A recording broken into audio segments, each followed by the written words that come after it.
Why don't you try it? Okay, that didn't work. Try something else, right? And don't feel like your life is set. Like, okay, this is it for me. That's the end. No, there's always opportunity for you.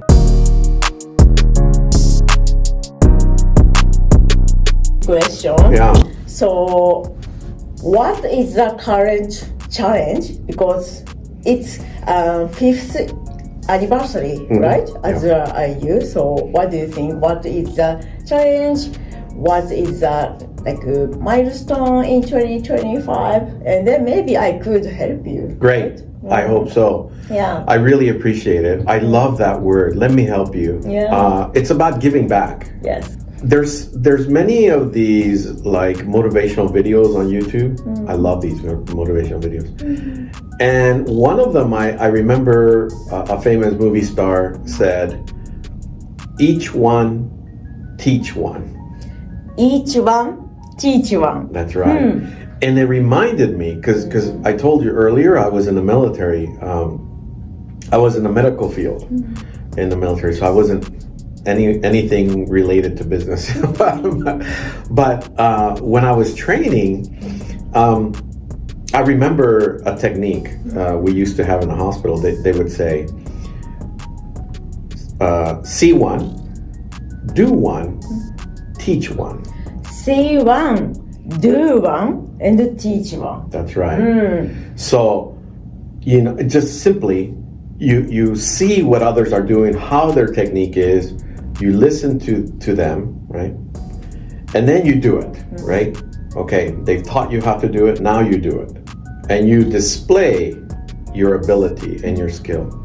And once you master that, then you begin to teach. And that's how you keep your skill going. And I really love that. I love that idea of see one, do one, teach one. And so it's the same thing, I think, with entrepreneurs. When you make it, help others, give back to the community. And that is how we build it. That is how we all win, Back to your question, the challenges. Yeah. We do have new challenges in 2025. The first one is, last year we had our first graduation. So the first challenge was employment. The idea was that all students would create a startup. And so our President Ichiro Nakamura said, I would like 0 employment. Okay, because of general university, normal university graduate, and then join some company. But as a IU, totally different concept. Bold. Okay. Bold statement, right? Yeah. 0. But after the first year, second year, etc., we learned that some students, they change their minds. And that's okay. That's fine.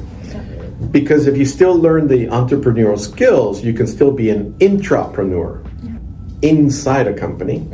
Okay, not entrepreneur, intrapreneur. Oh, good word. Okay. Yeah. And, you can help your company, right? You can show them how to probably create new ideas, be innovative and creative, etc. So that's fine. We can accept that. So because of that, some students were choosing to join companies. So that was our first challenge. Those students that wanted to join companies, what was going to be the employment appeal to companies, right? Because they're not coming from a regular university, they're coming from this specialized school. Are companies going to be accepting of that? Are they going to accept our students? And we found that yes, they were accepting. So that was our first challenge, but still continues to be a challenge because we want to make sure that the students who got jobs continue to stay in those companies. Those numbers will come back and give us a better reputation, right? Yes. Employability, the sustainability of their employment, because they have good skills, oh, IU has great students. That's what we're wishing for. So it's still a challenge because you worry every year, right? Are our students going to be employable or not? Other traditional universities don't worry so much because they have the name reputation already. So sometimes, and this is in Japan, maybe in America too, but sometimes the name of your school is basically enough, right? Where did you graduate from? Oh, such and such university. Okay, we'll hire you. It's like brand. Right. Like in Japan, it really is important. Yeah. It's probably one of the top reasons students are selected for jobs. Okay, good school, check. And so we're not there, right? Because we don't really exist in their minds, these companies' minds. They don't know who we are.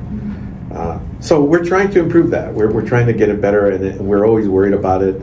But so far, last year, the students, I'm not sure the exact number, but I know it was something like 99% were employed. And then the other percent created companies. And then a very tiny fraction went to graduate school.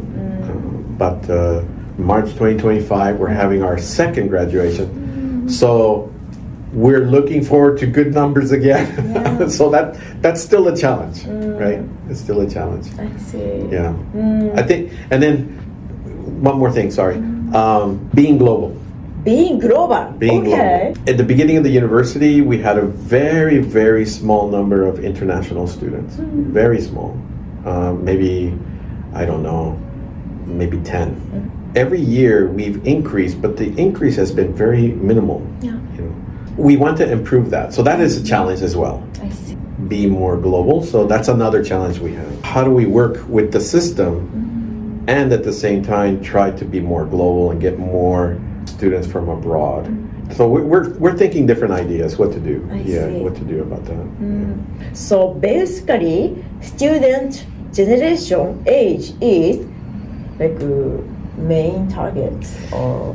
And this is a really good question you asked. It's a great question because what we are hoping to do from 2025 again is to attract early and mid-stage company workers who are looking for a change and want to pivot in their life and say, okay, I tried working for a company for 10 years or 5 years or whatever. I would like to create my own startup, or I would like to create my own company. And then we can provide those skills. So we are hoping to attract early or mid-stage employees and companies. Not just young high school graduates. I see. Okay, maybe we could imagine the person who graduate other school and then maybe join the other company and then maybe like around 30, I don't like this life, so I want to change. Why not? I want to start my startup, but I need to get education, so that join IU like that. Yes. I see. Maybe like late 20 or in 30. That's right. I see. And I think that aligns with the changes now and what we call upskilling and reskilling. Yeah. I think it aligns with that very well. And so, we would like to provide a great learning environment for those kinds of people that are looking for something new. Yeah. I love that. I see. But I have a super big question. Maybe not only me. Sure. So, global person, like that as a leader or teacher who does mother tongue English speaker is only you. Yes. This is kind of doesn't make sense. If you want to cut, me can cut. What do you think? Honest. It's a challenge because we want to be global, but yet we're not there yet ourselves. Right. So some faculty members do speak English, but the way our program is set up right now, we don't offer those classes in English. So that's certainly a challenge we have. That how do we? Here's the reason. Yes. The Ministry of Education has not allowed us to make many changes. Okay. Japanese government Right. typically don't want to change. So they wouldn't let us change it, right? They said no. I see. Yeah, strict. But 2025, that changes. Oh, really? Yeah, 2025, we're officially kind of on our own, kind of. Of course, still under the ministry's supervision, but we have a little more freedom. I see. Great.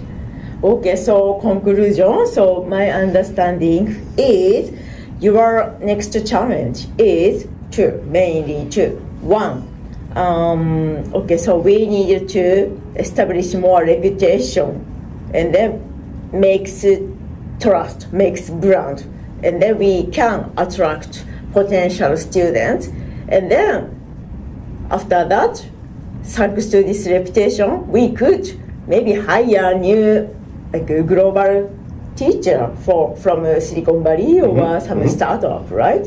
This is great. Second, we want to invite potential students from other country. Yes. So more like ideally English speakers and also Japanese speaker, like half and half, like that. Yes, that is actually our target.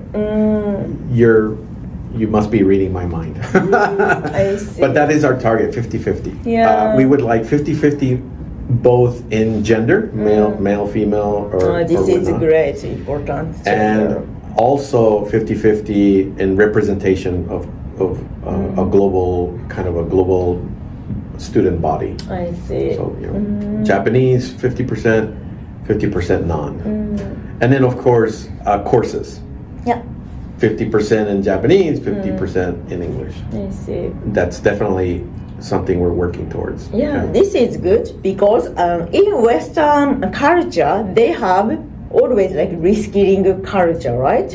Of course, depends on people. So me personally, actually, now I am taking tons of AI course from Coursera, Wow. and also LinkedIn has many courses. So Yes. why not? Because of as an interviewer, I need to understand founders. AI startup founders language, so I need to improve. So this is my pleasure. If we want to reskilling, we can join you and then improve, right? And then we can change the career. So this changing career culture is common especially in the US. But in Japan, maybe not really. That's why I saw many female people, they don't change career, and then like social pressure. Oh, Kaori, you are over 30 years old. Right. Why don't you have kids?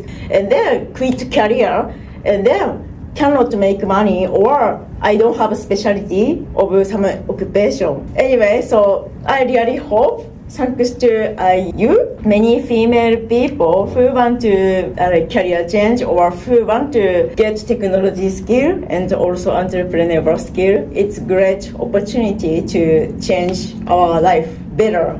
Even not super young, we can. Learning again, we can change career again. Yeah. But even super young too. Yes, of course. One of the things, touching upon what you just said, what you said is right, is that why don't you try it? Okay, that didn't work, try something else, right? And don't feel like your life is set.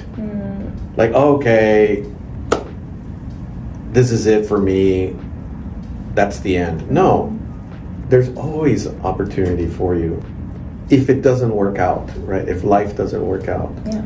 I'll tell you, I respect my wife a lot, and recently she told me, she said, never ever feel like this is it. Never feel that way. Always feel like there's an opportunity on the horizon. There's always for me another way. If someday I don't feel happy or I don't feel satisfied or I feel like I need to learn something new, like you, right? You're learning these AI skills because probably you told yourself, this is not it for me, right? I can do more. I can learn more. So I like that. Yeah. And you said some great words. Thank you. Yeah, thank you so much. One of my great ideas that I'm hoping to do is create a bridge between our school and Silicon Valley. I really hope that we are able to create a bridge between us and Silicon Valley folks, people, and give them somewhere to say, okay, you know what? When I go to Japan or Tokyo, I'm going to go to IU. That's the place to go. Yeah, I love that. Let's do it. Yeah, let's do let's it. do it. Yay. Yes, thank you Okay, so look much. out for that. Yes, bye-bye. Okay, the 3 key takeaways from conversation with Joe, part 2. Okay, 1. See 1, do 1, teach 1. A framework for entrepreneurial and entrepreneurial growth. Inspired by his military background, Joe emphasized the importance of learning, practicing, and sharing knowledge. Entrepreneurs and entrepreneurs alike can adapt this framework to build skills, refine their project, and contribute to their ecosystem. This mindset fosters continuous improvement while empowering others through mentorship and collaboration. 2. Refining success from their employment to entrepreneurship. I use bold vision of zero employment for graduate, aiming for every student to launch a startup, evolved to embrace entrepreneurship. Joe highlights how entrepreneurial skills are invaluable not only for founders but also for entrepreneurs within companies. Innovating, driving challenge, and fostering creativity are crucial, whether building your own business or transforming an organization from within. Okay? 3. Scaling globally. Challenges in attracting diverse talent. Joe discussed IU's ambitions to become globally recognized despite challenges in recruiting international students and faculty. Entrepreneurs and entrepreneurs targeting new markets like Tokyo or Silicon Valley can learn from this experience. Building global appeal requires understanding cultural expectation, improving communication, and strategically marketing your vision. Joe's goal of a 50-50 balance in demographics and bilingual programs serves as a reminder to prioritize diversity and inclusion in team building and customer outreach. Okay, thank you so much for listening our episode today. We hope our conversation will help your future and career. And if you like our episode, please subscribe it and give you a like. Okay, thank you so much. Bye bye.